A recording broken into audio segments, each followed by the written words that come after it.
Trust me, it wasn't important. Yo, what up, what up, what up, and welcome everybody back to Pnoid News. Man, listen, all right, we got me and Dip is gonna sit here and react and have a conversation about this video that, you know what I'm saying, I listened to the other day because I think it's super interesting and really important.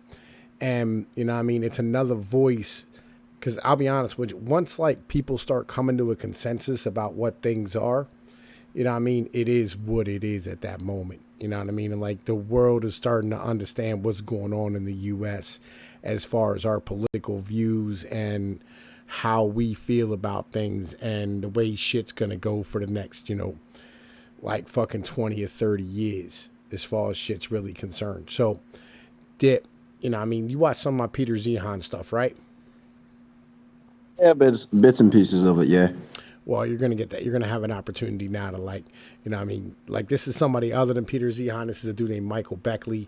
And he's come out with, like, a book called, I think, USA as a Rogue Superpower, right? And What is his background? he's a geopolitical strategist. For the layman, what would you say that actually entails? Well, you know, being an individual who people come to ask what's going on with the world and how they should move in a corporation or like as a company aspect to it. Okay.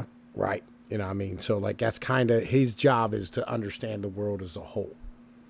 Right. There's a whole bunch of people like, you know, if you wanted to open up like a warehouse or a factory somewhere in some country, you'd ask these individuals whether like you would look into like a long-term forecast for this country, what the cost would be, what the political structure is, demographics, taxes, all these things of nature.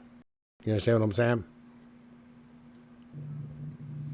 Yeah, it's kind of in a way just an advisor on a larger scale. I take it. Yeah, it's a macro scale. So like you're gonna get to understand some of the stuff that where I come from, why I say the things I do, right? Because these guys look at the world from God's view. You know what I mean? And I think that's kind of important as a whole. So, you know what I mean, we're gonna like hit play on this and you know what I'm saying, you're gonna sit here and listen to what's going on because I think it's important for everybody to understand this. And you know what I mean, I think like you might gain a lot from this as far as understanding is concerned. And I mean being able to see more what's up. All right. So let's rock on. Of the global population that the world has ever seen. A lot of people think that the United States is sort of in decline, it's becoming less powerful, and they also think the All right.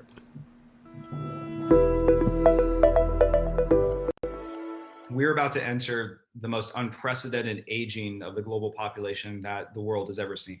A lot of people think that the United States is sort of in decline, it's becoming less powerful, and they also think the United States may become more multilateral, especially now that the Biden administration is in power. I actually think if we look a decade or two beyond that, I see a world where the United States actually could become more powerful relative to other countries, but also more unilateralist over the next few decades. And that's because I think, you know, the world is about to get hit with two major trends that I think often go underestimated in the kind of geopolitical ramifications they're going to have. So the two trends are the rapid population aging that's going to occur over the next few decades. And then the second is the spread of smart machines that are going to make it a lot easier to automate a whole range of tasks, both economic, you know, jobs as well as military applications. And I think both of these trends are going to simultaneously reduce the United States' dependence on other countries, both economically and strategically, but they all. All right. Did you understand what my man just said right there? Oh yeah, I already see some potential problems with what he's saying, but Well, go ahead, man. Go speak on it. No, speak on it, man. All right. For one, there's a couple aspects of it. One, the automation point, right? He says, oh, well, it will lead the U.S. away. No. If anything, it would lead the U.S. further into interconnected trade and more. Because you wouldn't need less people. Okay. One, you would need less people, right? So things can just be done easier. And when things are done easier with like a click of a keystroke, then you don't really need people. Well, all right. Let's talk about this. Okay. Hang on. So reason why he's saying this is because so all these jobs that we, shipped overseas to places like China or Taiwan or, Mhm. Laos or Vietnam or Right. India, right? What he's saying is that you're no longer going to need those countries' people to do the jobs. Like if you're going Of to course not. manufacture a good and ship it back to the United States, like you can eliminate a good portion of your cost of shipping, right? Because ultimately, like you're building it to sell it to the US, right? You're not building it to sell to China. You're building it to sell it to the United States, right? And so therefore, why wouldn't you just onshore the job and automate it? Right? Because it's Because go ahead. okay, here's the problem.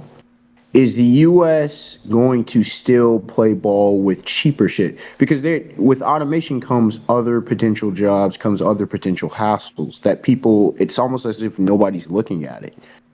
Well, Sure, things will well, change, like no. Well, but what will I'm it saying still be is cheaper like to yo, have the factories? well, it'll be Okay. cheaper to have the factories here because like you can put it right into the shipping area in the United States and it goes right to the cities rather than shipping it across the ocean in a tanker full of or in a a giant ship full of containers. You know what I mean? Okay. Right? So like you know what the average cost is to move a container from China to the United States?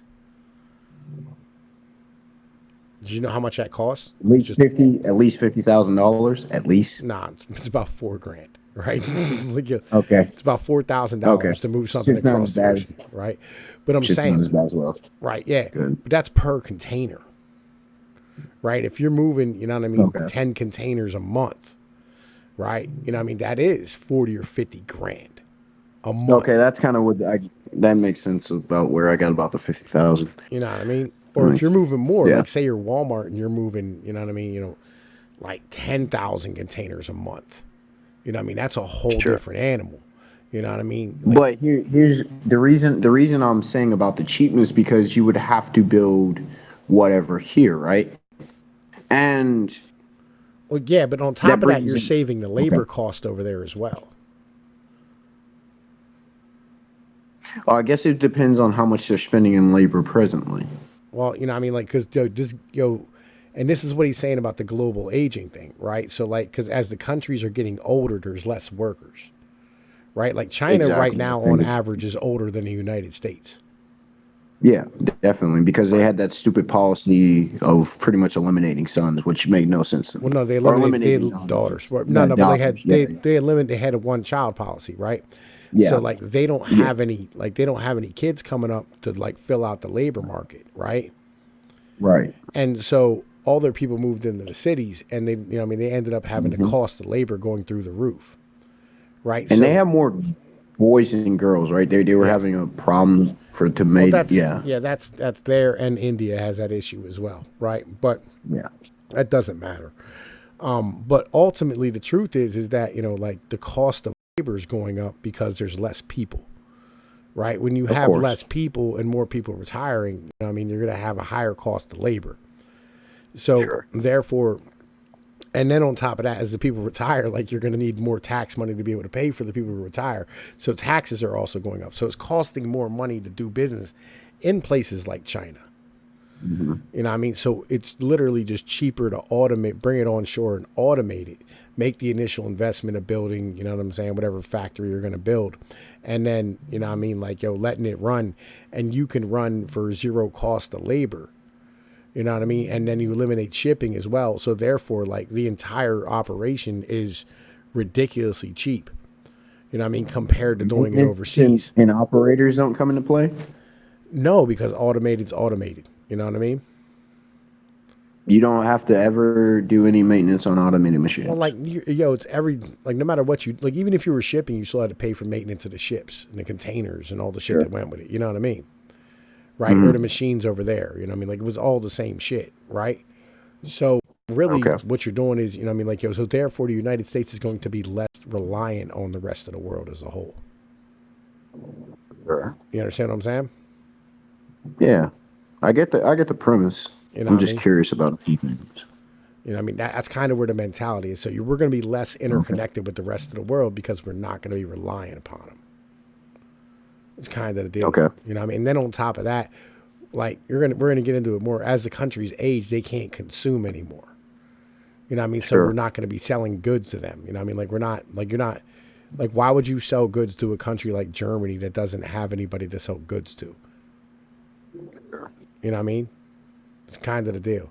So pretty much it's going back to what the United States would have been in the 19th century. Well, we're going to get into that. You know what I'm saying? So Yeah. I'm gonna let this rock a little bit. You know what I mean? Check it out, see what's Okay. going on.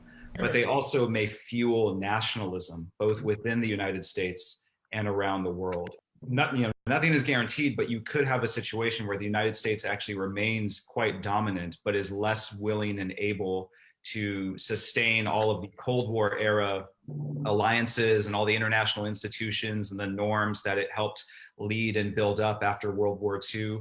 And instead, both the United States and the rest of the world could basically shift back to a much more traditional pattern that prevailed for centuries before the Second World War, where it was essentially every nation for itself. To sketch this out, I'll basically just make 3 points over the course of this talk. One is I'll talk a little bit about US history and why I think what we've gotten so used to in terms of American grand strategy, this sort of liberal internationalist grand strategy where the United States supports all these different institutions and alliances, is actually really the exception in American history, that for most of America's history, it was much more unilateralist in its foreign policy.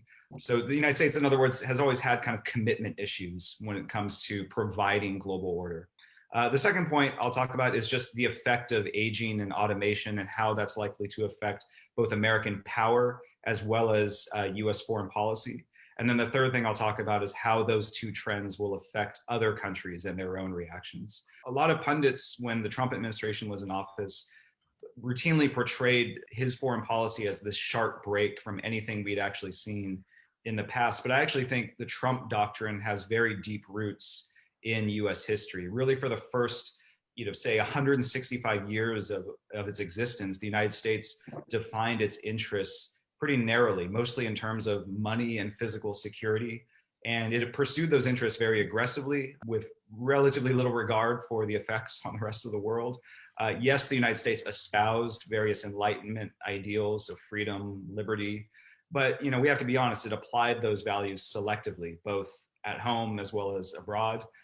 It didn't form any alliances besides the one that it signed with France during the Revolutionary War. American tariffs on foreign goods routinely ranked among the highest in the world, shunned various international institutions. Really, the only ones it signed on to prior to the Second World War were things like the Kellogg-Briand Pact, which outlawed war. And the whole reason the United States signed on to those was to basically avoid responsibility for what was going on in Eurasia. The United States was never isolationist. If you were one of the European powers and you had a colony here in the Western Hemisphere, you definitely knew the United States was not isolationist. If you were Native American, you definitely knew the United States was not isolationist because it had this rampant territorial expansion. But the United States was often, I would say, aloof and was mostly out for itself. It wasn't the same kind of foreign policy that we've gotten used to today. And the reason the United States could pursue such a unilateralist policy was because it was uniquely self-sufficient and secure. By the early 19th century, the United States already had the world's largest piece of farmland. It had vast stocks of natural resources and raw materials. It had more internal waterways, the rivers and natural ports all stitching together a big national market, more of those than the rest of the world combined.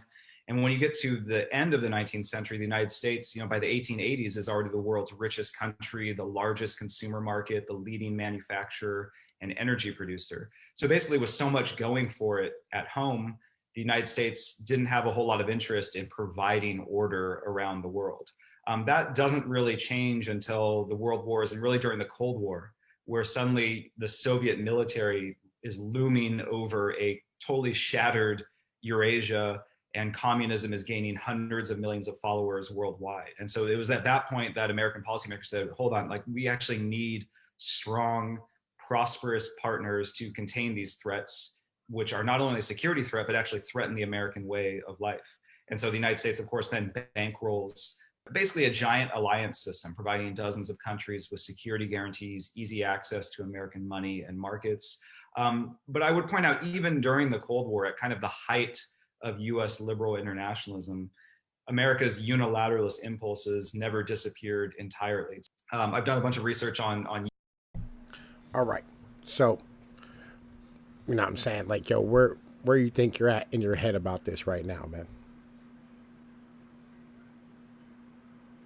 Yo, Dip. God damn it. Well, like, I'm gonna tell you what, you know what I mean? Like, the only part of this that I kind of like disagree about as far as like the expansionist policy with the Native Americans, right? And seeing this as being not interventionist, because we kind of saw the rest of the continent, and it's kind of been sold to us in the history books as the rest of this continent was already ours to begin with. You know what I mean? Like, it was, we said it was a manifest destiny that, you know, we were sitting here, you know what I mean? Like, you know what I mean? Us expanding was something that was going to naturally happen no matter what, because this continent was as vast as what it was and that sparsely populated across the plains and, you know what I mean, to the West Coast. You back, Dip? Yeah, it like cut you out for some reason. That was weird. It happens sometimes. So anyway, what do you think about all this, man? I mean, he's tailing, like you said, a basic history lesson, so shit I've known for a long time, so yeah. But I guess a lot of people don't study that time period, and so it's important for them to understand. Well, how do you feel, you know what I'm saying, about him saying that like Trump's policies are kind of like a callback to how it used to be? I mean, yeah. People were freaking out. They're like, "Oh my gosh, Trump is xenophobic and he's racist." And I'm just sitting here like, does anybody? I guess I was the only one that ever paid attention to the Monroe Doctrine. Does anybody know anything? Which stayed until literally World War II. And he brings up about where I will disagree, and a lot of people are quick to bring up, "Oh, was the Cold War?" So here's how I broke down with U.S. history, right?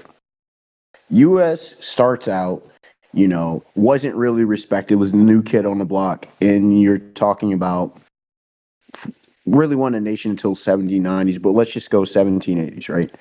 1780s, 1790s, not really respected, right? 1800, you start to get the expansion with the Jefferson expansion, right? 1803, Missouri and Louisiana Purchase, excuse me. Was Then that you 18? have I the thought War of that was, I thought, 1812. nah, man, like, yo, fucking the Louisiana Purchase, I think was like 1815. It was the 1803. Was it 1803? Yes, because Jefferson was 1801 to 1809.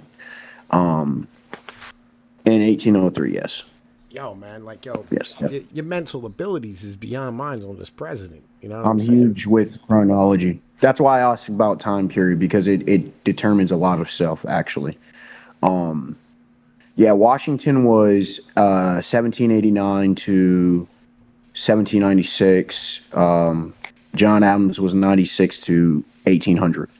And then 1801 to 1809. And then you go to James Madison, James Monroe, etc.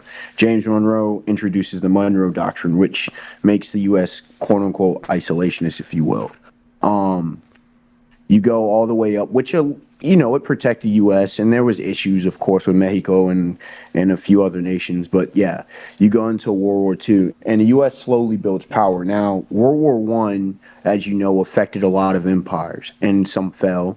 And then World War II was pretty much the capstone. Places like Britain had to start, quote unquote, releasing and giving independence because they couldn't support because of all the war debt, right? Then so U.S. and USSR are the only two superpowers left, and you know about the Warsaw Pact and all that good stuff. So you had the various blocks and stuff. So of course the U.S. with its imperialist mentality benefited from it. And Well, what changes?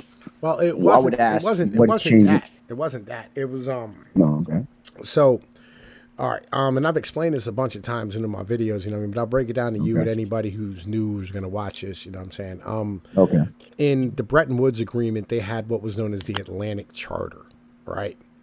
And you know, what I'm This saying, was which year? this was 1944, right? And So this was during World War II? during World War II, the Bretton Woods Agreement was set up, right? Okay. Basically, what the Bretton Woods Agreement was the United States being the only power left, right? You know what I mean? Because, like, all right, so You have to remember, victory in Europe was 1944, right? Well, VE Day was 45, and VJ Day was in 45 as well.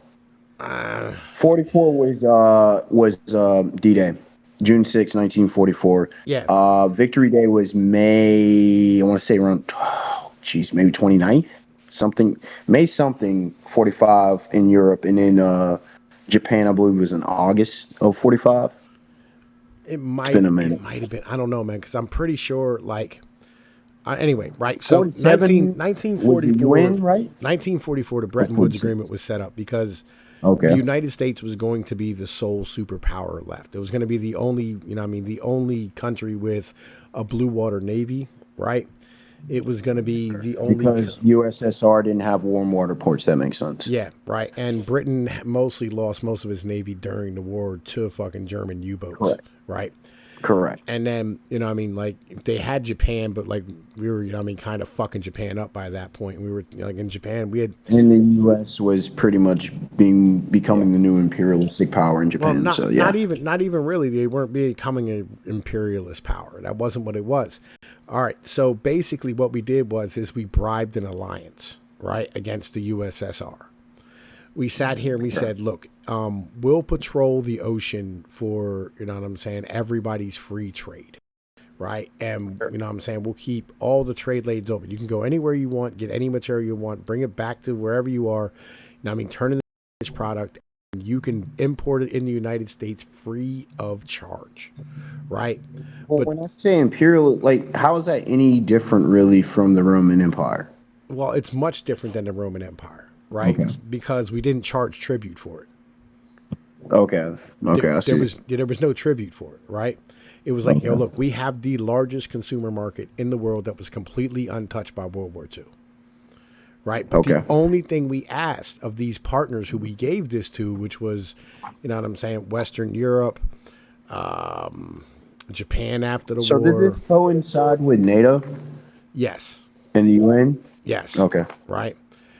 And basically, we gave this to everybody who was on the Allied side, and like a lot of other countries, Saudi Arabia, India, most of the old British colonies, Australia, Canada, everybody, right?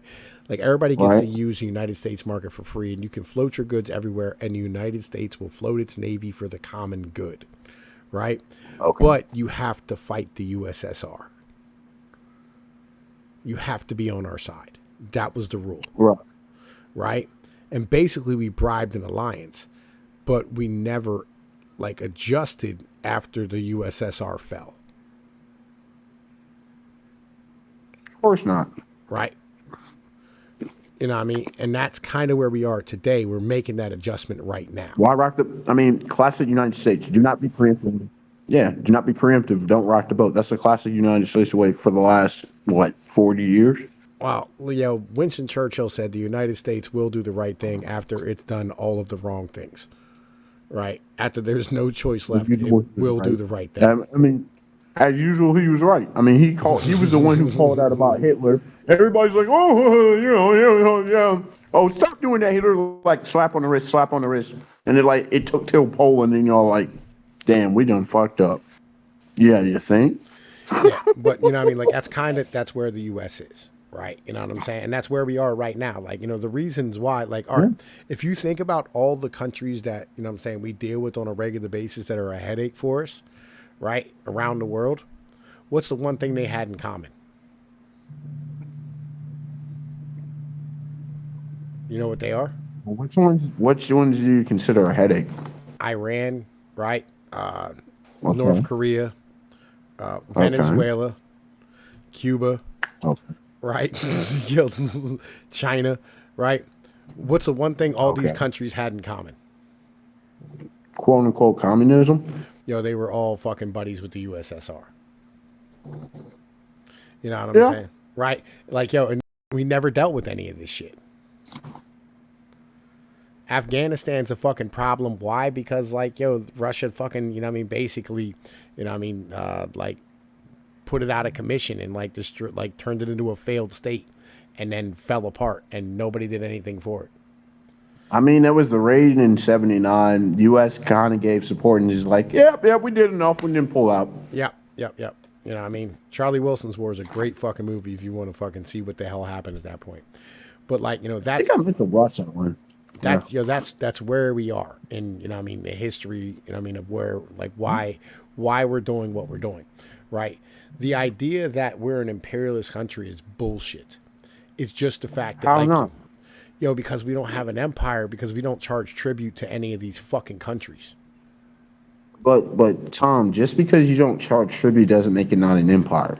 We don't have any It does. territory. Yeah, we do. Where, U.S. has had territories since practically its inception. well, like, yo, other than like the shit we got from the Spanish, we haven't gained any new territory since. But World War II. another thing of imperialism in an empire is areas of in spheres of influence. No. Like, Also, here's what you, again, what I'm telling you is all the shit we do, like all that nonsense in the Middle East and all those bombing and all that shit, that's literally just us trying to keep free trade open for these countries, because that was our role for the past 70 fucking years. Spheres of influence. Well, I was talking spheres of influence. You went from USSR, etc. Again, you had the competition. That those are just two empires competing. No, there was no Economically. empire to compete against in the 2000s. I agree. The U.S. was the sole survivor after the fall in 91. Yeah, but we're not. I agree, Like, yo, Dad. we're like, yo, again, the only reason we're doing what we're doing is because we were doing it for 70 years for the whole fucking world. Yeah. I mean, the U.S. also, but I say empire, and again, there's different types of empires, because how many places were diplomats, embassies? How many embassies and military bases does the U.S. have across the globe? Okay, think about it like this. They're not military bases. They're police stations. There aren't military bases across the globe for the U.S. Yo, they're police. Really? They're police stations. What's the difference? There's a huge difference. All right, here's what it is. Here's what it is. Okay, we're not using it to stand here and project war power against individual. How do I put this? Individual countries for our own reasons, our own profits. We're doing it to keep fucking trade open. To Doesn't that support benefit the U.S. at the end of the day? most of it. And How not? that's the problem. How does having Europe have fucking fuel help the United States?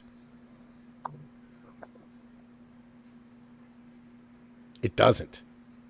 From an economics point or doesn't. from a political point? In general, it doesn't. Period. I guess it depends on the matter of who you're asking. No. I mean, And that's the problem. literally, it doesn't help us. But that's the problem, Tom. You have, and I don't blame you, you have a more, I would say, nationalistic perspective. Unfortunately, As an not investor, everybody holds. as an investor, it doesn't help us. Okay. I mean, I'm not saying you're wrong in this regard. I'm just saying it depends on who's the perspective. No. What I'm saying, Okay. from no standpoint does it help the United States. It's literally only being done, like real shit, on the momentum of what we were doing for 70 years to fight the USSR. And what would you say the average age of the politician is right now in DC? Probably 70. You just answered your question right now. That's why I said depends on whose perspective you're asking. Well, no, that's what I'm saying. Like, yo, look, none of this helps the United States. Okay. Right? And Donald Trump had a point. It doesn't serve us because it was never supposed to. Right? Right. Like what we were doing was a bribe to fight the USSR, right? And it would have been a bribe if we profited from it. We never profited from any of this. But remember what people always bring up, because I always, Ben Shapiro and others, right? Oh, but we get cheap goods though. Yo, that doesn't help us if there's no jobs here. I agree. What do you always bring up? Because I do link things back, right? You know, me, I me know and it you, seems me, like and I me and go you off feel, me and you everywhere. feel the same way about this. Trust me. I'm partially having this conversation because, like, you know a lot of where I stand. Obviously, I'm for local sovereignty, if you will, in a lot of ways with my anarchist views. I'm cool with people, getting along across the world, but I'm like, listen, each community has its own problems. Everybody like, oh, the U.S. has these. No, the U.S. doesn't have problems. Each community has problems, and we can't even fucking fix our own communities. So how the hell you gonna fix the world's problems or a nation's problems? A mega nation, I should say, not a nation of people, which are fundamental differences. We're Yeah, all American. I actually hate that term. yeah, me too. We're all American. What the fuck does that even mean, bro? It does. Yeah, That doesn't mean I have. shit. There's no American culture, right? That's the issue. Exactly. They're like, I mean, like, locally you have a culture, right? But fucking Yes. nationally you don't have a culture. You People know. be like, oh, because I'll hear in 2020 should have revealed this. Like Trump, regardless, love him, hate him. I told people he was good because he was true serum. He was he was what was needed. It's like End of the Dark Knight if you ever watch it. Batman isn't the hero Gotham wants, but he's what needs, Yeah. right? Trump was what the U.S. needed. It needed a fucking slap in the face, a punch to the dick, because a lot of people were caught in this illusion, right? Oh, this national, and some can view fascist illusion, right? You can say shit goes back 70, 80 years, right? Oh, we're all united. The United States has never been united. That's Ever, that's the ever. greatest myth. Like even before it was founded, it almost never even ratified the Constitution. People go back, and if you doubt anything I say, go back and read the Federalist Papers. Go back and listen to or read up on the Constitutional Convention. They were called anti-rats. And you had a civil war for a reason. for it was bound to happen because states' rights versus federalism and other issues I can get into, right? Yeah. And I mean segregation again. All this shit was bound to happen because you had people of different areas having different self-interest, different problems, different things, right? But when you try to force an entire system on a diverse group of people, well, you see the African continent, the Asian continent, European continent, Yeah, because like, the Americas. they're all their own people. They have their own tribes, Yes. their own shit, and you're supposed to, Yep. right? Yeah. Tribalism exists for a reason, because like literally your local Yep. geography, I mean, might matter. It matters a whole lot more to you than it does to somebody who's on the fucking coast. You know what I mean? And that's the problem. All right, yo, we're gonna keep banging on this video. Yeah. You know what I mean? Fucking like, yo, you sit and listen.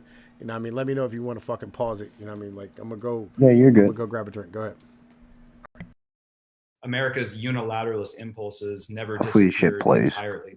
I've done a bunch of research on U.S. alliances and security commitments.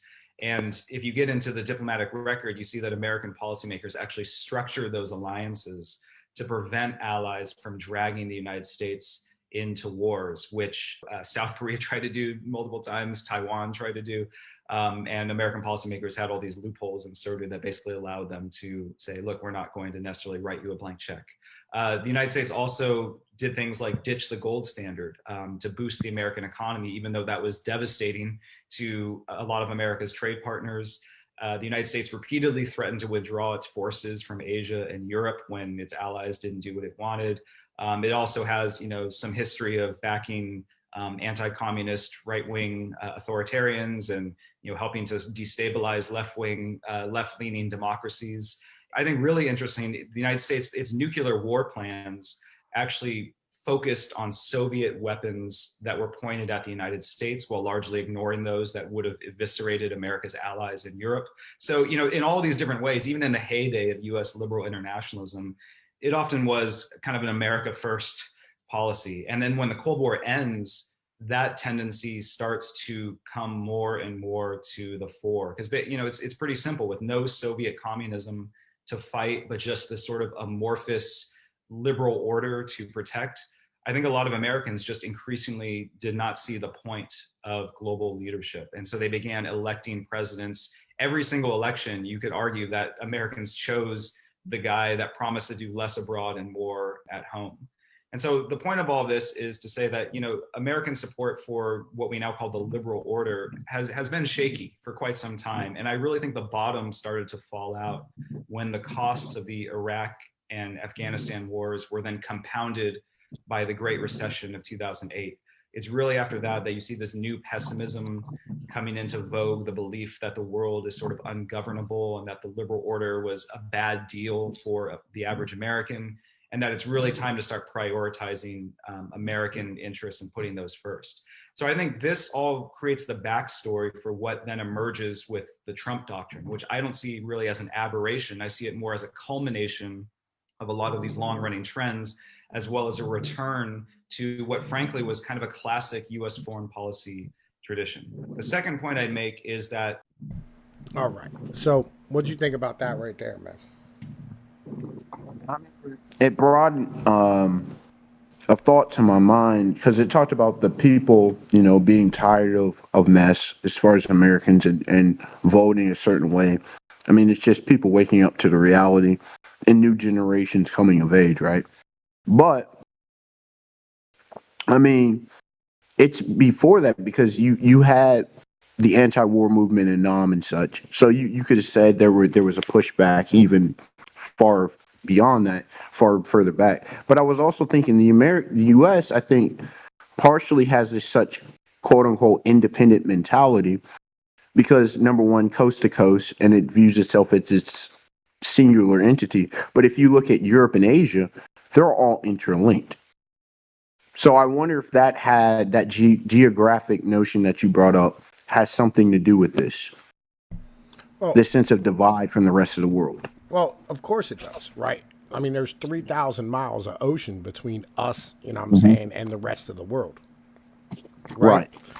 And like we talked about last night. Even from South America, the U.S. just seems like it's just distant. We really don't even consider South America a place in the United States.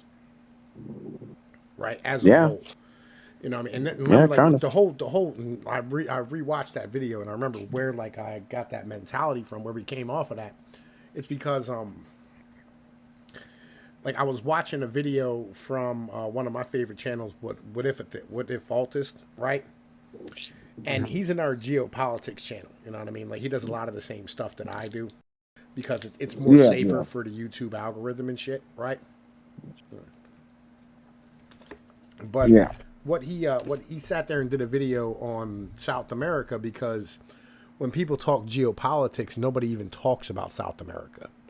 Well, it's because South America has been arguably, and I know people bring up, oh, African nation. No, South America has been the most volatile landmass for literally the last 200 to 250 years. Well, they've always had wars and civil wars. Well, sort of, right?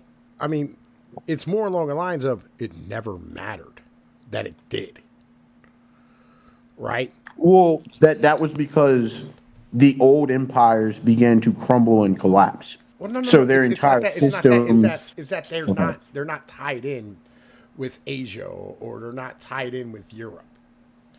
But no. But Tom, this is what I'm saying though. It's because the old imperial structures, which made the South American colonies, began to fade. Spain started crumbling with its empire. Portugal reeled back, right? Britain never really had too much claim to it. France is the same way, right? So all the major players, Germany, all of them that became the big names by the tail end of the 19th century into the 20th century, they had almost no dealings in South America. You had South American nations gain independence, right? So the theater of war and the theater of economic interest shifted over to the African continent, into Asia, into the Oceania, right? Oceania, Australia, Japan opens up. Think about how close Africa is to Europe. Right. And so many more resources, you could argue. So it makes sense. Well, I mean, let's be real here. South America got plenty of resources. It's just nobody fucking... Well, here's... Africa and South America are very similar in geography, right? I think South America is a little bit worse, right? Because Well, here's the problem. You have I mean, there are two large deserts, but there's the massive Sahara Desert in North Africa, and you have the Kalahari in Southwest. But then here's the big problem with South America, the Amazon. Now, yes, you have a lot of waterways, but you have a hell of a lot of rainforest. well, there's You just can that. go around Well, there's also a desert. problem with the Andes. Yes, Right. correct. The Andes is the real issue, right? It's not so much Yes, that it's yes. the rainforest. The rainforest can get cut down for roads. You know what I mean? And it wouldn't really affect it a lot. You know what I mean? Like you can cut a road through it, it wouldn't do shit. But the problem is the Andes. Because when you talk about like Rio de Janeiro and fucking Brazil, right? Did you know that like all right, first off, Rio de Janeiro is the only real port in Brazil, right? Well, do you know why that is, though? Well, yeah, because like yo, it's the only low-lying area against the goddamn whole of the Atlantic Ocean in Brazil, Yeah, right? And here's the thing. yeah. All the goods from the inner part of the country that wants to go to fucking Rio de Janeiro has to be taken there by box truck. Not tractor trailer, not train, box truck. Because of Well, how fucking terrible the elevation drop is. And they can't get it down the fucking roads. Brasilia in the interior weren't even a thing until they kind of were forced to be a thing in what was it 1960. They forced the capital because they were like, we're tired of coastal. It's kind of what happened in the U.S. right with New York and Pennsylvania. And I Right. know DC's technically on the coast, but they were like, so we're gonna have all the political and economic power in Rio. Nah, fuck that. Well, no. Um, Capital got cheap in the 70s and 80s, right? And basically, they threw massive amounts of capital to fucking plow down the rainforest and make farms in the interior so that the country could produce something, right? Oh no, that came after what the time period I was talking about. Um, I was talking them moving the nation's capital on the interior because of I mean Rio had been the capital as far as I know, either that or Sao Paulo. I think it was Rio for like 100 years, and so everything was just on the coast. So they didn't give a damn about what was happening in the interior of the nation. Yeah. But then, like you said, capital became cheap. So Yeah. So that's what they did. You know what I mean? And this is one of the problems that we're actually going to run into here soon is all this baby boomer money that's been flowing into places like Africa, like fucking India, right. you know what I mean? These fucking Brazil and all these other places, right? It's going to dry up because they're going to retire, right? And so all that capital is going to have to come home and pay for their retirement because that's where all this cheap capital came from to do all these fucking projects and shit. You know what I mean? Like anything that's capital intensive as far as your country's concerned, you know what I mean? Like, yo, it better be done now. You know what I mean? Because, like, yo, fucking that capital's drying up starting next year. Like, the cost of money is going to probably quadruple about 4 times. That's why I'm trying to buy a house this year because I don't think I'm going to be able to fucking get credit to do so any other time. You know what I mean? But, all right, let's keep rocking on this video. Hey, go ahead. Go ahead. Let's rock. I was just gonna say real quick that like fucking Go ahead, fucking people wonder why myself, people in my generation are all up in the streets and all up in arms. We don't have any fucking thing to lose because we're most of us are fucked, and we know we're fucked, and a lot of old heads don't quite understand it. We can't afford housing or anything else, so y'all like, oh, get a job, get it. We're not getting anything out of it, out of the system. What do y'all want us to do? That's the I'll question. be honest, I think right now you have probably the best chances that y'all have ever had at this point right now, this very moment. You know what I mean? Because jobs are plentiful and they're begging for workers who can get more money than you've ever gotten before for bullshit work. We'll see. We'll see how long that lasts. Like, yo, look, I'll be real. Like, I've seen warehouses hiring for $33 a fucking hour. I haven't heard that in years. That's Sherwin-Williams. You know what I'm saying? It's hiring for $33 a fucking hour. Wow. Plus bonus pay. That's what I'm Wow. saying. Like, yo, young bulls need to get out here and get the grinding. You know what I mean? Because like that money's there to get. You know what I mean? Mm. All right, let's keep rocking now. Is that I think in the coming decades, the United States is actually going to become less dependent on the rest of the world. In other words, structural trends will probably increase, at least create a base of support for a more unilateral style of foreign policy. Because I think, the reason Americans have been starting to question the liberal order is just for a simple reason. The United States just doesn't need other countries as much as it did before. The desire to lead the free world during the Cold War was driven in part by dependence. We needed strong allies abroad. Now that the Cold War is over, that dependence has receded, and I think it's going to decline further still for a few reasons. One, there's not really a unifying threat that binds America to other nations in the same way that the threat of Soviet communism did. During the Cold War, Soviet communism looked like it was going to overrun Eurasia and turn its resources against the United States. Moscow had twice the military might of continental Western Europe in the early to mid Cold War, and communists at one point were ruling over 35% of the world's industrial resources. And for a while, they were actually winning anywhere between 20 to 40% of the vote in elections in major Western countries like Italy.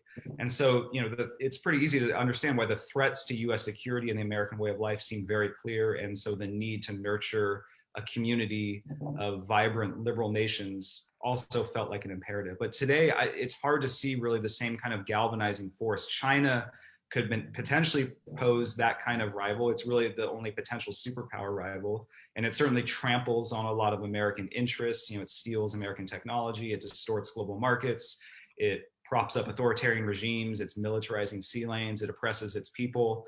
But, China would have difficulty conquering Taiwan, let alone overrunning all of East Asia. It also, even though it certainly helps prop up authoritarian regimes, the Chinese Communist Party doesn't frankly seem that interested in spreading a coherent, cohesive rival ideology around the world. They basically just want to make the world safe for business for them and their cronies, less so about the same kind of challenge that, say, Soviet communism posed. For that reason, when you look at public opinion polls, even though Americans are increasingly anti-China, they, at the same time, don't seem that willing to pay that great of costs to contain China. In fact, a lot of people want to reduce defense spending. They don't seem like they want to gear up for sort of a new Cold War, even though there's a whole media meme about a potential new Cold War emerging. So just the fact that there isn't this kind of unifying threat that's going to bind the United States to its allies in a tight way, in the same way that Soviet communism did, means that already there's not much that's going to keep the United States around. I think in the years ahead, US support could decline even more for the liberal order because of demographic and technological trends. First, on the demographics, we're about to enter the most unprecedented aging of the global population that the world has ever seen. Most countries' populations are already growing older, many at extremely fast rates. So by 2070, the median age. All right, I want to like quick touch on that China thing that he just talked about, right? I know me and you understand this shit, but there might be a few people who, are still on that, oh my God, China's taking over the world shit. You know what I mean? Yeah, I do have a few things in response with Chinese history as well as talking with people who are Chinese. So for the longest time, I said coming up, that there was no way in the world the U.S. and China would go to war besides the military hassle. Because number one producer, number one consumer, and bad together. But learning more about Chinese history, learning from people who are native to Chinese. I remember having some interesting conversations with a gentleman over the last year, just like a brother who is a Russian found out some interesting information about Vladimir Putin and why he does what he does. But if you know Chinese history, people are like, oh my gosh, China is just like the U.S., not just geographically, not just size-wise. Yes, obviously a larger population, but if you actually study it's hard to study the entirety of 4,000 years of Chinese history or longer. They're themselves isolationists. They're themselves do very similar policies to the U.S. They're not looking, yes, they've expanded, but there's been wars in China. And they think very nationalistically. they're looking to they think themselves and their people first, and it is what it is. They're not looking to conquer over the rest of the world and shit like that. That's never, if you look throughout Chinese history, that's never been the thing. It's been foreign. They've looked to protect their people. It's been foreign powers from the Mongols and before that, the Manchurians, etc., that have come into China. So this notion that, oh, China's looking, no, they're looking for peace with the U.S. They're not looking for war. Chinese people, have you ever heard a Chinese person say this? Oh, I want to go to war with the U.S. No, they're looking, can I vacation in the United States? Can I buy a home in the U.S.? They're looking for trade deals. Let's be real here, right? The Chinese are what we would call xenophobic, right? Yeah, in a lot of ways, yeah. I mean, like, yo, they literally, like, they oppress people who they feel as though aren't Chinese enough. The Tibetans, the Uyghurs, you know what I mean? Fucking the. I've heard some Africans that live over there have been fucked up. So yeah, you know what I mean? Like, yo, they don't like other people as a whole. And I can tell you, like, I used to work for Koreans. I worked for Samsung for a while. Like, I was in Samsung management. I'm gonna tell you like this, right? I was head of a Samsung facility, right? Mm-hmm. I was head of a facility. I had a fucking executive bathroom, executive parking space, my own office, and assistant, right?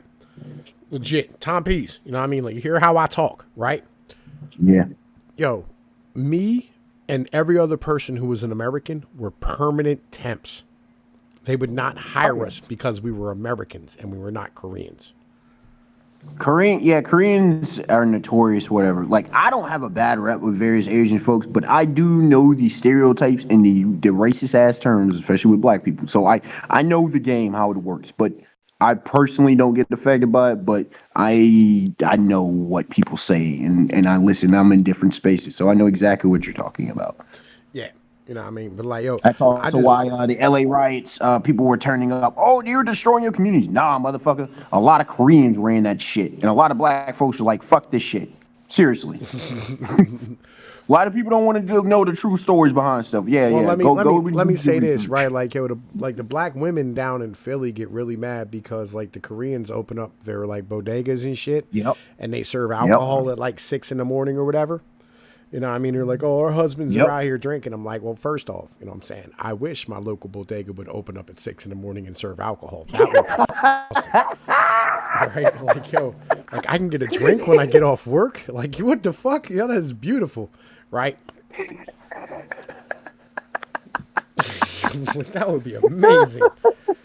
Right, but that'll never fucking happen. You know what I mean? Right? And then yo, down in Philadelphia, like you missed part of the, like you weren't around when I was doing this I was covering this shit, but down in Philly, you know what I mean, they were saying that bulletproof glass is racist, right? Because you know what I mean, the only people because man, Asians I forgot this is Philly in Pennsylvania. I forgot. I forgot. I'm dealing with fucking Philly. Yo, the Philly niggas don't play games. You know how Philly does, right? Like, yo, we don't racist. Since no Negro, since no black person I ever heard in my life said bulletproof was racist. Yo, they said it was racist because like, yo, the only place you find bulletproof glass inside of a store is when you have an immigrant running like a local convenience store or a bodega or whatever in the hood. Oh, let's not call it immigrant. Let's be honest. It's some of our Arab brothers. Let's call it what it is, bro. Well, yo, it's Arab. It's Arab where you are. In Philly, it's not Arab. Well, it is partially Arab, but it's also Koreans as well. You know, right? I'm talking them 7-Eleven spots. Oh, you know what it's hitting 7-Eleven. Right, like, yo, they got the Joan across the street, the Sunoco right across the street. My man's lives in the same apartment building that I live in, right? Like, yo, me and him is cool, right? We good. But like, we know if he didn't have that bulletproof glass, like literally, it's my block, right? Then like, fucking the main road, right, which runs like through the city or whatever, and then you got, you know what I mean, the motherfucking Sunoco, and then right behind there is the projects, right? I mean, the projects. Right. Like, literally one of the poorest neighborhoods in the nation is right there, right? Like, there was a dude, there was a crackhead, legitimately, a real pookie crackhead in there last night, right? Like I smelled the brother before I saw him. You know what I'm saying? Like, I looked at him, yo, his shirt was dustier than your YouTube channel. It was bad, right? Man, listen, my YouTube channel is not dusty. You gotta. Yo, I'll stop insulting it once you invite me on it so we can have a conversation. Legit. I feel some sort of kind of way about That's never fine. I being on just your suck at channel. recording shit. It's because I suck at recording shit, man. I am not high tech. Again, I can teach you. It's really not that. You're not dumb. You can learn this. It's very easy. You see what I'm doing right now? I am technologically challenged. Okay, I keep telling people this, Tom. I'm trying to tell you that this is very easy to do because I am fucking retarded when it comes to computers. Seriously. But you're more mechanically inclined than I am, Tom. Let's be honest. I'm mechanically inclined because, like, yo, I can fucking fix cars, not because I know how to use a fucking computer. All right. You're still more mechanically inclined. Again, I can show you how to do this. It's just not difficult, I know. legitimately. I know. I just got. I know. All right. We're gonna keep going. Let's keep rocking on this video. It's a 47-minute video. We're gonna be here till like 10 a.m. Okay. So by 2070, the median age of the world's population is going to have doubled compared with 100 years earlier. So it's going. The median age in the 1970s was 20 years old. By the 2070s, it's going to be 40 years old. And by that point, the share of people age 65 and older in the global population is going to have nearly quadrupled from 5% to 19%. And I think most shocking, for millennia, for basically all of human history, there was a lot more young people in the world than elderly. But in 2018, for the first time, there were actually more people over the age of 64 than under the age of 6. One big result of this huge aging process that's going to sweep the globe is that the United States is going to be really be the only country with a really large growing market of wealthy consumers. If you take the world's top 20 economies, only Australia, Canada, and the United States are going to have growing populations of people aged 20 to 49. Those are people in what they call prime age, workers and prime age consumers. They're the ones, in the prime of their working lives. They're also, a lot of them have kids, and as many of you know, and I certainly know right now with my 2 kids, kids means lots and lots of spending, and that helps drive a huge consumer market. All of the other large economies are going to suffer on average a 16-point decline in that critical age group, with most of the demographic pain concentrated among the world's most powerful economic players. So China, for example, is going to lose 225 million prime age workers and consumers. That's 36% of its current total. Japan, its population of prime age workers and consumers is going to shrink by 42%. Russia's by 23%, Germany's by 17%. Even India, it's going to grow until 2040 and then suddenly fall off a cliff after that. Meanwhile, America's is going to expand by 10% over the course of the next century. Right now, the American market is as large as that of the next 5 countries combined. The United States depends less on foreign trade and investment than almost any other country. But those trends are going to become. All right, I want to address that point real quick, right? Because that's something that I don't think a lot of people know. Did you know United States only has one other country in the world, right, that does less trade than us? Dip. You said one. Say that sentence again. The United States only has one other country in the world that does less trade than it does. Interesting. Which is what? Burkina Faso. Oh, okay. Yeah, I think I've heard that. You would think the U.S. would be amongst heavy trade, but it is what it is. Like, we literally are less reliant upon trade than any other country in the fucking world. Right. And this is why, we're saying, we don't really need, you know what I'm saying? We don't need the world. Only 6% of our GDP is tied to fucking world trade. One thing I will say about this video, because there are some brothers involved in business that are very charismatic. Why is almost every, or at least 80% of these type of videos, he's got good information, but my God, is he boring and makes me want to fall asleep. Why can't we get charismatic brothers to do these damn videos? Well, Peter Zion's pretty fucking charismatic, but he's pretty good. He's pretty good. I feel you, but I wanted to bring 20%. I wanted to bring another voice. You know what I'm saying? You can't just keep covering the same dude saying the same shit over and over and over again. You know what I mean? I'm gonna change it up. I like the variety. It's nothing because this is a great topic, but it's like because he sounds like 80% of dudes who talk about this shit. Why do they all have the same voice and the same fucking facial Yo, expressions, the same balding hairline? because they all went to the same colleges. It's like the typical white dude, bro. I thought he was Asian, to be honest with you. He look Asian to you? He He look look like he Asian. went straight to Stanford. Hold up. Leave your mic on. We're gonna look at. Yo, Trends are tell gonna me become he even does. more Yo, that pronounced motherfucker's Asian, as dude. other major economies No, see he their look white as fuck, bro. Yo, He he look look white as a Asian. cracker, bro. Become even Yo, look at his eyeballs, bro. Man, Look you at his you are eyes. blind. You need your eyes checked. Yo, look at his eyes, dude. Legit, he got the Tim Pool head, right? He got the Tim Pool hairline, right? He got the fucking chinky ass eyes. Yo, I'm telling you, he is Bro, Asian. he look like he Mark Zuckerberg's uncle or cousin, brother, or Yo, something. no, you know who he looked like? You know who he looked like? Real shit. Yo, he looked like if Mr. Miyagi and the Karate Kid had a fucking kid. Nah, he looked like every white geeky nerd dude you ever knew. That's what he looked like. Who you might play ball with because he got interested in basketball later. Yo, he looked like he's like a quarter Asian. Like, I'm not saying like he's full blown Chinese. I'm saying he looked quarter Asian. He's a fucking he works for what's the man? Steven Crowder. Quarter Asian. Yeah. Yo, he look a quarter Asian. I'm not trying to roast man, but he's like every white dude who goes to college and is like 30 plus. Yo, I don't see him as being white. Like, legitimate, I think this motherfucker, like, real shit, he's That's like, because you're fucking Italian, man. Italians have a different perspective on race. Italians and Irish have a way different perspective on race. I'm serious. Is your people are like really different when it comes to race than every like that's why y'all because y'all ain't technically white. So y'all don't see it how white people see it. yeah, like, I don't look at it like, he don't look like a white person to me. Like, the only white people that he could possibly be is Russian.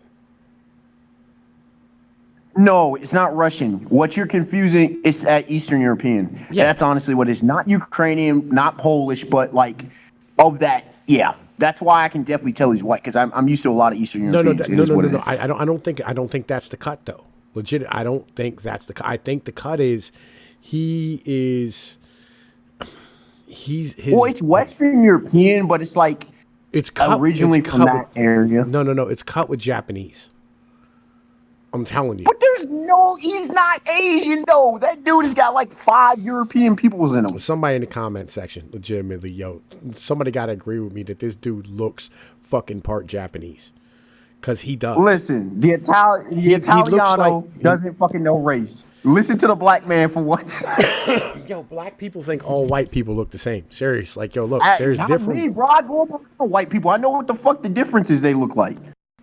I know what Asians differently look like too. Chinese look way different from Japanese. Look, all right. I'm telling you, this dude looks like real shit. He looks like his either his grandmother or his mom. Like, his mom was either half Japanese, right? You know, he looks Hawaiian. No, he doesn't. Look, he looks like that white dude who's gonna have a Japanese girlfriend. I'm trying to think, cause like, yo, he looks like a straight weeb, dude. He looks like a famous Asian person. I'm telling you. I'm trying to think. He doesn't look Asian. He looks Asian. I'm telling you. Yo, this is the comedy hour, bro. Yo, he looks Asian. I'm trying to tell you. He's fucking Russian. Yo, Vladimir Putin would laugh in your face for this shit. To global growth, Yo, even less reliance on international commerce. He I think the only era where it was ever more. Yo, he looks like one of the Japanese dudes out of motherfucking Tom Cruise's The Last Samurai and shit. First of all, his balding don't even look Japanese balding. Yes, it does. Yo, he doesn't he have. He looks like a white man. No. He looks. Yes. No. Yo, look at the eyes, man. I'm telling you, he got those Japanese eyes. His eyes are too open. Except for Chinese people. Chinese people got open eyes too. But yo, I'm telling you, he looks like a half-breed fucking Chinese person. No, he looks Asian, like he Japanese. went through like the British Isles or some shit. No. He doesn't look. He doesn't look Asian. He looks white Yo, skinned. he even sounds like he has Anglo. like he sounds like maybe he like fucking spent some time in Japan. Yes, that's my point. He's a white dude who probably is married to like a Japanese chick, bro. Seriously, No, he's white. he's Japanese. I'm telling you, like yo, like No, he's white as fuck. He doesn't got no Japanese accent. He's white as fuck, bro. yeah, I'm telling you. Hang I on. listen to Japanese. It is what it is. I'm And an gonna anime look manga. this. I'm gonna look this nigga up, right? Like real shit. Fucking. Tom, I know racist, bro. I'm telling you, this dude is not Asian at all. I'm gonna look this And shit what's his up. last name? What's his last name? Michael Beckley, fucking wiki. Yo, That's fucking British, bro. That's British. Beckley. That's British as fuck. I'm telling you. That's not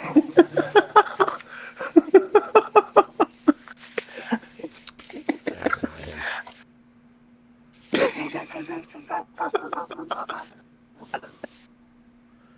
Right.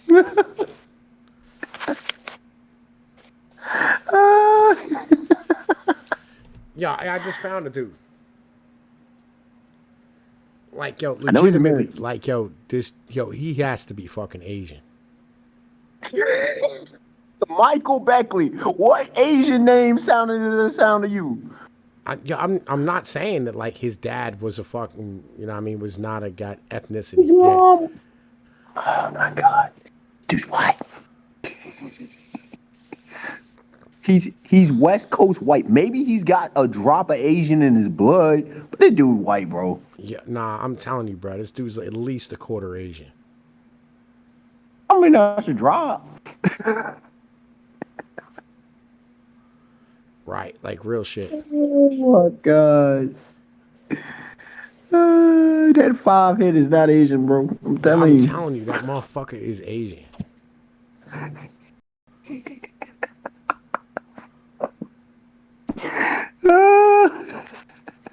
Then I guess half of Yo, and white people are here's the thing. On Asian. Google, it came up Michael Beckley motherfucking ethnicity, right? Because like yo, we are not the first people to have this conversation about this dude. Like legit, What the first one to debate? yo, we are not the first ones to argue about this.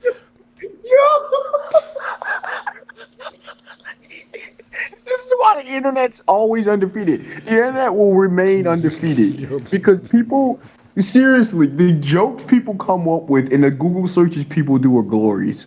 They're glorious. Sometimes you don't even have to ask the questions. They come up for you. Like, damn, how many people was looking this shit up?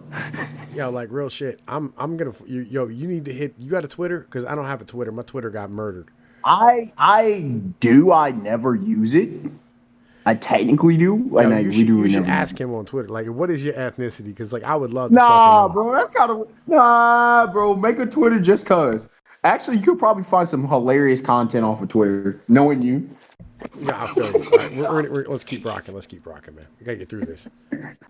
Economically was in the period right after the World Wars, where it controlled half of global GDP. So it's going to be a major shift in America's favor. And I think that's also going to cause the United States to have less need for staunch allies in for security reasons, because rapid aging is going to hobble the military expansion of its great power adversaries. So, by 2050, Russia's spending on pensions and medical care for its population is going to increase by nearly 50% as a share of its GDP. For China, that spending on elder care is going to nearly triple just over the next 30 years. In the United States, of course, we have our own problem, but our spending is going to increase by 35%, which is a lot better than tripling over the next 30 years. And so Russia and China are going to face severe choices between buying more guns for their militaries or buying canes for their ballooning elderly populations. History suggests they're going to prioritize elder care because you want to prevent domestic unrest. But even if they don't cut their military spending, they're still going to struggle to continue to modernize their militaries at the pace that they're currently at because of the rapid aging of their militaries themselves. So in China, personnel costs, just taking care of all of different troops, already consumes roughly half of China's military spending. that's projected to increase dramatically because there are just going to be a lot fewer young people in order to be around to serve in the military. You're going to have to increase their salaries. You're also going to have huge pensions for the current crop of troops. And so as a result, there's just going to be a lot less to modernize and buy big ships and buy submarines and buy aircraft carriers in the future compared to what they have now. So, rapid aging around the world is going to, I think, accelerate, America's economic and military lead over its great power rivals. And it's going to take place alongside the second trend, which is the spread of automation. So machines are obviously becoming exponentially faster, smaller, and cheaper. The latest iPhone has more computing power, and as well as comes with a lot of apps, and is a lot smaller than supercomputers were in the late 1990s. So it's just to give you a sense of the huge increase in computing power. And so today, because of this huge increase in computing power, new machines now basically combine the number crunching capabilities of computers, but also the brute strength of industrial machinery and some of the intuition or situational awareness and dexterity that used to be the preserve just of humans. And so thanks to these innovations, there's been various studies suggesting that half of the jobs that are currently being performed could be automated by the 2030s. Now, of course, new jobs will emerge, but it just shows you the capabilities of machines. And I think, like global aging, this widespread adoption of smart machines is going to reduce America's economic dependence on other countries. The United States already has a substantial lead in a lot of the industries driving the automation trend. I know a lot of people think China is this AI superpower, but the United States has literally 5 times as many AI companies and top-tier experts as China. Its share of the world's AI software and hardware markets are several times as large as China's. And so American firms will be able to leverage that technological lead by using advanced automation to replace a lot of these sprawling global supply chains that it's built out over the last 30 years, and instead start to vertically integrate factories in the United States where companies will enjoy, direct access to by far the largest consumer market in the world, cheap energy and other inputs and resources, and access to, a lot of surveys show that US labor is actually most cost effective when you factor in quality as well as the price. I think a lot of service industries too are going to follow suit because AI can take over a lot more tasks. So call centers, for example, are already starting to move from foreign countries to American server banks.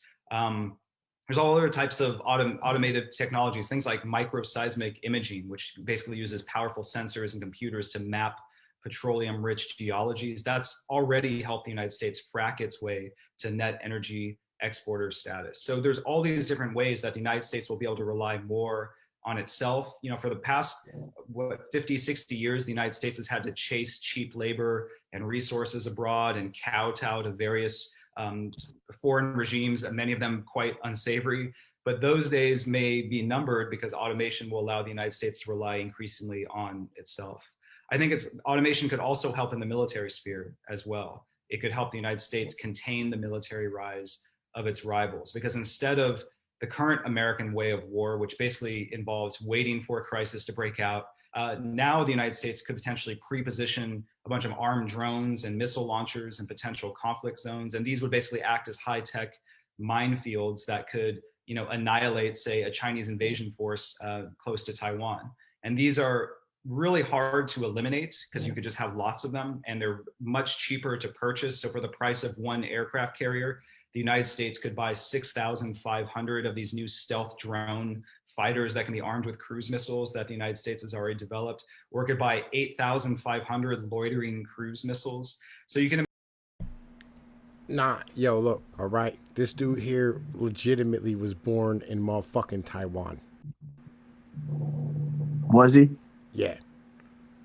I'm like one of still white as fuck. I feel you. Like, I'm like one of his parents was a goddamn military person, right? Like, it was a service person. You know what I mean? And like, yeah, like I'm telling you, like, he's at least a quarter Asian at minimum. Yeah, I could see that. What the more he goes on, and I don't think I knew there was something that was bothering me about Am I still in here? Yeah, you're here. You're here. I hear you. Okay. Okay. The thing that was bothering me about the way he was talking about automation, and he started talking about military, and it's like, again, I don't think he means it, but he started getting very dehumanized. Like my skin started crawling. Like I don't normally get disturbed by a lot of things, but it's the way he's talking, and it's like I think some things are just not adding up. Like I get his premises, right? Right. I get to see his logical progression, but I can just it's not him. What it is just corporate ideology, right? Yeah. So the status quo as in their projections, according to them. Well, let's just go on what he brings up, right? He said, "Oh well, military spending, the replacement." Well, you're assuming that nations can't cut down their military size nor their military spending. Also, you're assuming that the future generations want to have large militaries. That's a lot of assumptions as things are now, right? People are basing things are now and think they're going to continue. And it's like, no. Also, like this automation, why are people assuming that the structure economically and more, or people in the way things are done now, why is that the assumption that's what's going to be continued for the next 20 to 50 years? Also, if these companies have to manufacture then wouldn't that inherently begin to change the system? Wouldn't people be more focused on that? If there's going to be less people, then all of the spending wouldn't even be occurring, right? Well, all right. But Well, there's here's just a lot no, of no, no, questions no. on that. Again. Here's the thing, right? This is important to understand. Okay. Do you know who the United States sells goods to? Which nations? Yeah. At this moment, no. I haven't really kept up with the latest. We don't sell to honestly. anybody. We sell to ourselves. That's kind of what I figured, but And Mexico, right? And Canada. Sure. Right. You know what I mean? Sure. And like we buy from Mexico and Canada as well. Like they're our largest, Mexico's our largest trading partner. So I mean, it makes sense, North America. But I guess what I'm saying is that like, the system will continue because the system is what it is. Like, we're our own self-contained continent. Sure. Right. But what I guess what I mean by the system, I think I'm looking on a larger scale. Like he's saying, well, automation and electronics and technology. What if it gets to the point either you eventually get the legitimate third industrial revolution, which should have happened back in the 70s and has been suspended and postponed. They're talking about the fifth. Well, I disagree with the notions that we've had a third and a fourth.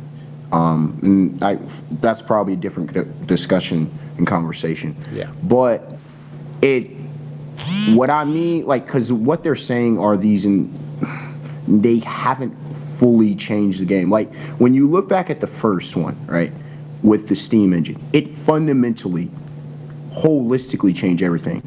And then the second one, once again, there was a seismic shift. Things have changed, but we're still, when you look at business models, they're still basing things off of an archaic system from the previous century. It's just use modern tech. It's not different fundamentally. You still have franchising, et cetera, et cetera. You still have corporations still doing similar to what they've been doing the last 40, 50 years. There hasn't been a seismic change that you saw in the first and second industrial revolutions. Well, there is. And that's because there is, right? Like, so like the 1970s revolution was the production revolution. Right? What does that mean? Like, all right, so basically over the past like 30 or 40 years, the amount of production gained by the use of computers and robots has been insane, right? Like, it's just it's been a fucking game. Computers were a game changer, right? And then the fourth industrial revolution was like the information, revolution, where like, worldwide you can communicate globally you know what I mean, with anybody you wanted to communicate with and have the opportunity to share information and like have GPS guided fucking ships and tankers that go across the globe, right? So that's the fourth industrial revolution. This is the fifth one we're coming up to now, which is the full automation fucking, you know what I mean, industrial revolution. Well, what I would say, where I would draw the pushback, and when I say seismic shifts, the steam engine, right? You go back to James Watt and, pretty much revolutionizing it, right?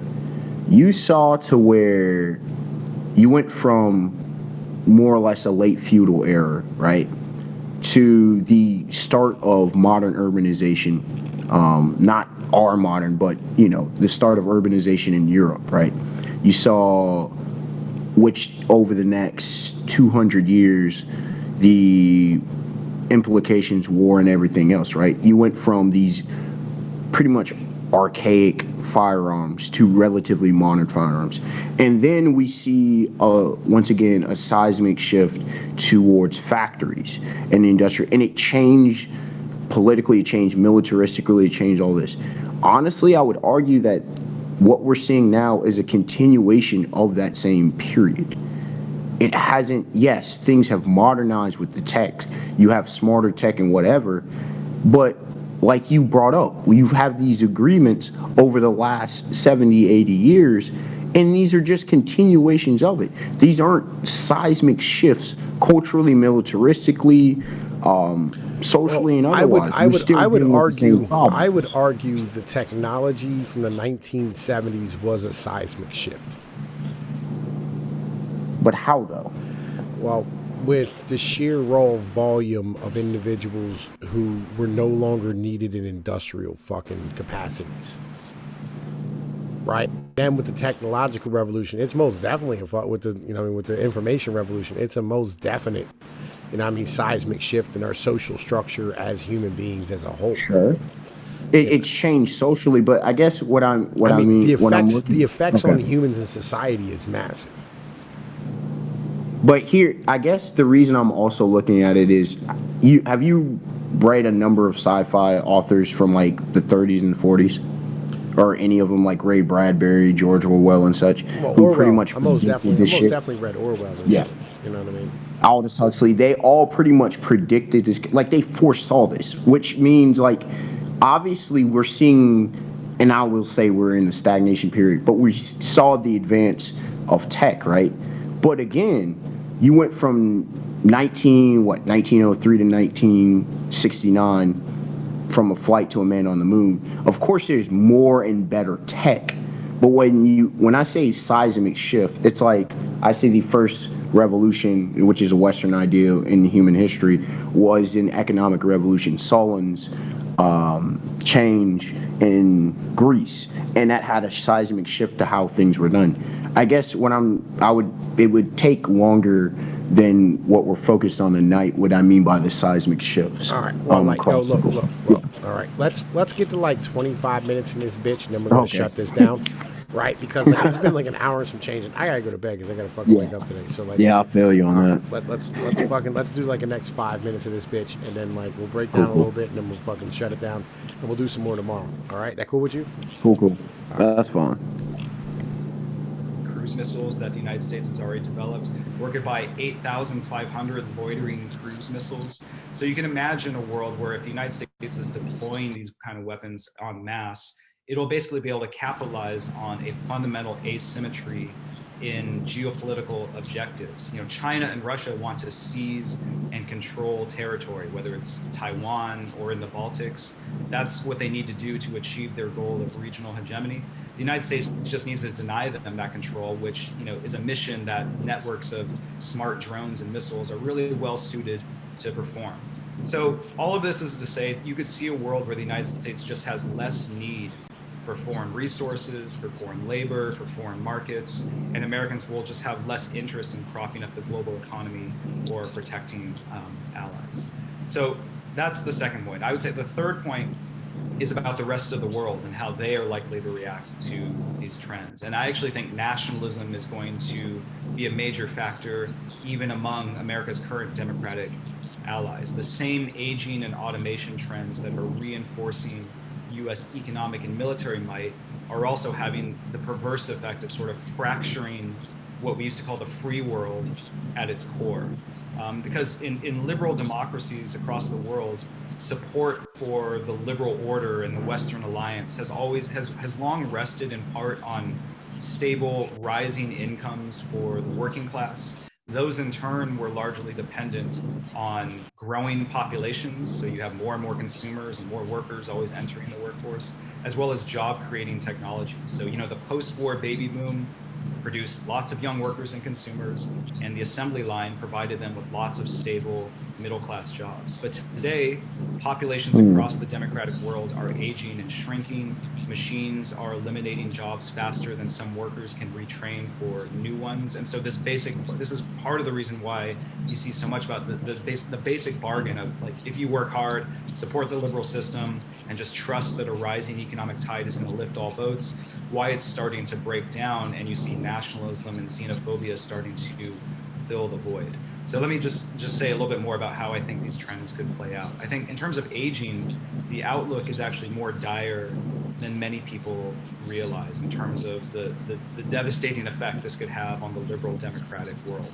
Over the next 30 years, the working age populations of America's democratic allies is going to shrink by 12% on average, just in absolute terms. That kind of population shrinkage makes sustained economic growth almost impossible. At the same time, the senior populations of these countries are going to grow by 57% on average. And their average spending on things like pensions and healthcare is going to double as a share of their GDPs. And a lot of these rich democracies aren't going to be able to borrow their way out of the problem because they already carry debts equal to 270% of their economies on average before COVID came along and plunged everyone's balance sheets further into the red. And so instead, a lot of these liberal democracies are going to have to start doing things like cutting entitlements for the elderly, or slashing social spending for younger people, or raising taxes, or increasing immigration to rejuvenate the workforce. All of those things are, politically explosive and highly unpopular with the core constituencies, and you could see them producing political backlashes. At the same time that this aging is going to impose all these fiscal constraints, you're going to have rapid automation, which is going to create a fair amount of economic turmoil. I'm not a Luddite. I love technology. I love automation. So I'm not trying to argue against it. But I think we have to recognize that, yes, history has shown that technological revolutions create prosperity in the long run. But every single time one of these things has happened, they have forced some workers into lower wage jobs or into unemployment in the short run. And the short run can actually last an entire lifetime. So if you study the Industrial Revolution, one of the biggest technological revolutions, for the first 70 years of the Industrial Revolution in Great Britain, from 1770 to 1840, average wages actually stagnated and living standards declined. Like the average height of men actually shrunk because they had less nutrition over that 70 years, even as output per worker expanded by nearly 50%. And that's because the gains from mass mechanization during that time were largely captured by business elites. They saw their profit rates double, but most people in those industrializing countries actually saw declining living standards for a couple of generations before things started to get a lot better. So today, across the developed world today, there's been a lot of really rigorous economic studies now coming out showing that machines are once again starting to eliminate jobs faster than displaced workers can retrain for new ones. At the same time, wages for low and middle skill workers are starting to stagnate, and millions of people, especially men without college degrees, are just straight up dropping out of the workforce. And a lot of economists expect these trends to persist for several decades as a bunch of labor replacing technologies that are currently in development, things like obviously driverless cars, but also robotic stores and warehouses and kitchens, all of these things that employ millions of service sector workers. These things are going to be widely adopted over the next 10, 20, 30 years. And so you can imagine the kind of churn that's going to cause in the labor market. So, a lot can change, but there could be a world where you would have sluggish growth, lots of debt, stagnant wages for at least a big part of the population, and extreme inequality. And if you had that kind of economic world, that of course would breed nationalism and extremism. We've seen this happen again and again. We don't need peer-reviewed studies to tell us that, economic frustrations cause people to generally reject democracy and international cooperation and embrace more radical ideologies like fascism and communism. But there are, in fact, lots of peer-reviewed studies that show exactly that. And today. All right, my brother. Yeah. Yo, break that down for me, man. Like I think he hit the nail on the head with all that shit. I mean, he had a lot of valid points. I think when he spoke about the Industrial Revolution, the reason I say we haven't had the third, and one quick point, is I guess I look at it as energy sources and how they change it. When I say there was seismic shift, the steam engine from coal or wood burning, right? And we see what it did, right? And how it shaped the world. And then what did you see alongside the second one in the factories? Well, you had eventually petroleum and electricity. What are we still using today?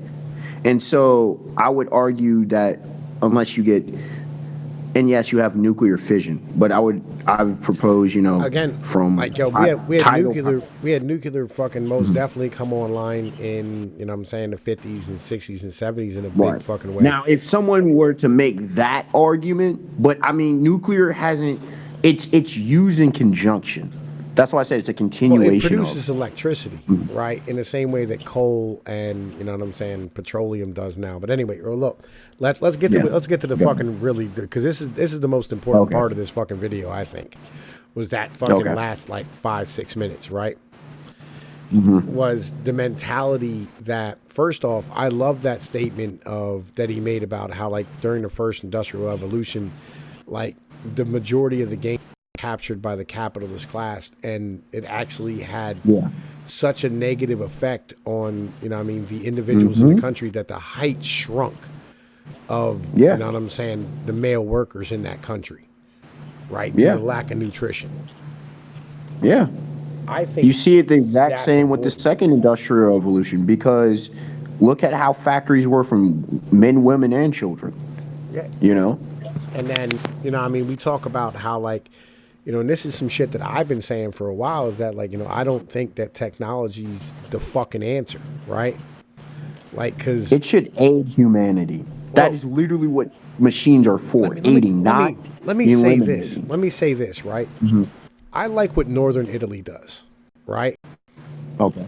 Did you know Northern Italy is the largest, it has the highest value added good in the world? What does that mean? That means, like, it takes raw materials and creates the most out of them out of anywhere in the world. Break that down further. I'm curious. I'm not exactly sure what that means. For instance, right, like in Northern Italy, you have all those high value goods that you expect from Italians, right? Like what? Like, where like Medina is? Maybe Medina, Italy, right, is where Ferrari, Lamborghini, Pagani, right? You know what I'm saying? Right. And then you have Prada, Gucci, right? Sure. You know what I'm saying? Right, like luxury goods. Yeah.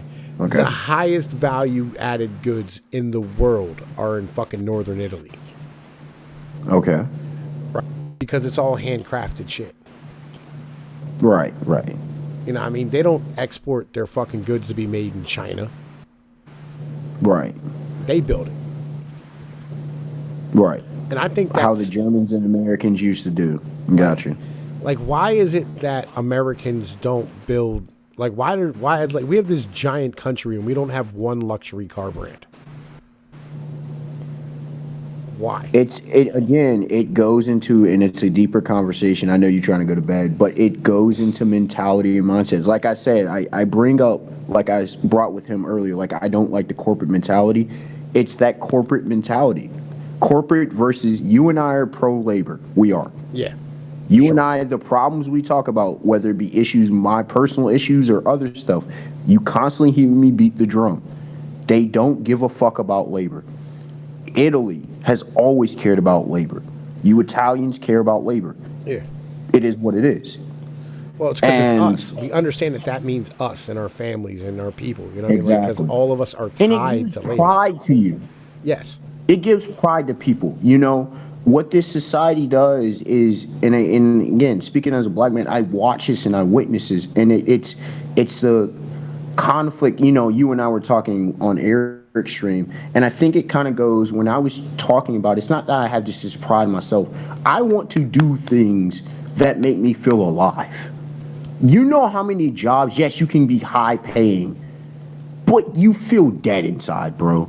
And I know there's a lot of people that goes through that struggle. And I've worked jobs, and it's like it initially sounds good, but then as you work it day in and day out because of all the external pressures on you, and then you're not really, and in a lot of them, then you like, am I really being paid what I'm worth? You know, shit like that. It's like I'm doing all this, I'm busting my ass, but then you're like, okay, if it's not going to be as fulfilling, can I not be at least compensated more? And is that not a reasonable question? I feel you. Right. I be on that same shit. Like, yo, as long as I'm compensated for my work, I don't feel Yes. fucking bad about it. Right. You know what I Men mean? will do that. Men have always done that. We'll do dangerous fucking jobs. Look at the crab fishermen and the lobster dudes. I But technically they do. go I in advance. technically do the most dangerous job in America. Right. Right. Right. You know what I mean? Every Except day. maybe them dudes who like underwater. I think No, underwater no. welding and like the high. Technically, I do the Okay. I do the most dangerous job in America. Trucking's the most dangerous. Yeah. Interesting. What by like? I'm just curious by what. How does someone determine what is the most dangerous by what by The which amount of metric? I'm individuals just curious. injured and killed on a job. Ah, okay. Yeah, I could see that. You know, what I mean, like my risk Underwater of welding though? well, like no, I mean, because like think about it, like how many drivers are getting in accidents and die all the time. I almost never hear about truckers getting in accidents. Y'all are very safe people. Well, not yo, I see it all the fucking time. You know what I mean? Damn. Like I see it constantly. Damn. You know, what I mean, trucks on the side of Damn. the road, rolled over, burnt down, these type of things, and like yo, I'm like, man, listen, we should be compensated for this. There shouldn't I be agree. dudes. There shouldn't be dudes driving across the country for $9 an hour. That shouldn't happen. That's my. Again, I ain't trying to take us in for 3 hours, but that's the exact point I'm talking about. Yeah, I Same feel thing, construction and a lot of these jobs that are really vitally important. People aren't being compensated at all. Well, the problem is the problem's because market companies pressures. don't want to pay. The problem They is don't want to market pay pressure. what these people are worth. You know, what I mean, like the issue is that Americans want cheap goods because their dollar's garbage, and they haven't had a raise in Yes. forever, right? Like, yo, but the moment Americans Yes. start, like, yo, if America, like, and this is what's happening with, like, you know, what I mean, the market on like all these goods that are going up in price, right? The reason why is because Americans have more dollars in their pockets. You know, what I mean, less people are working, so like they're raising fucking wages to get people in the job, so there's more money in Americans' pockets. It's chasing the same goods. Yeah. Individuals weren't eating out at the fucking Olive Garden for fucking a year. You know what I mean? All that money is fucking, you know what I mean, just burning a hole in people's pockets, and they're fucking going and remodeling their house and buying houses and doing all this shit. Well, because they also, which leads into another problem with these old heads who stopping out the money, like they're the ones remodeling houses and stuff. And oh, wait, ding, ding, ding, they're the ones who can actually fucking afford it instead of people who have families or people like myself who can't. Oh, apartments and everything else. We can't afford a fucking house. I feel it. Well, like I'll be real with you. You know what I'm saying? Like I'm looking like just today, my credit hit the point where I'm able to get a house. Good. You know what I mean? I'm glad for like, you. oh yeah, and I'm Hopefully about to go I'll do that get shit. to the point where within a couple of years I get that bread where I can get a crib myself. You know, But like I'm about to start this FHA process and the whole nine. But anyway, yo, look. Yo, this has been Tom Yeah. Pease and my nigga Dip. You know what I'm saying? I hope y'all enjoyed this. You know the deal. Like, share, and subscribe. Hit the leave a comment down there. Tell me how you feel. You know what I mean? Like, yo, we'll have conversations. We're going to do this again tomorrow night. You know what I mean? So, you know what I mean? Be looking for that video, you know what I mean, Thursday morning or whatever. All right? It is what it is. Peace be like one, motherfuckers. We the fuck up out of here.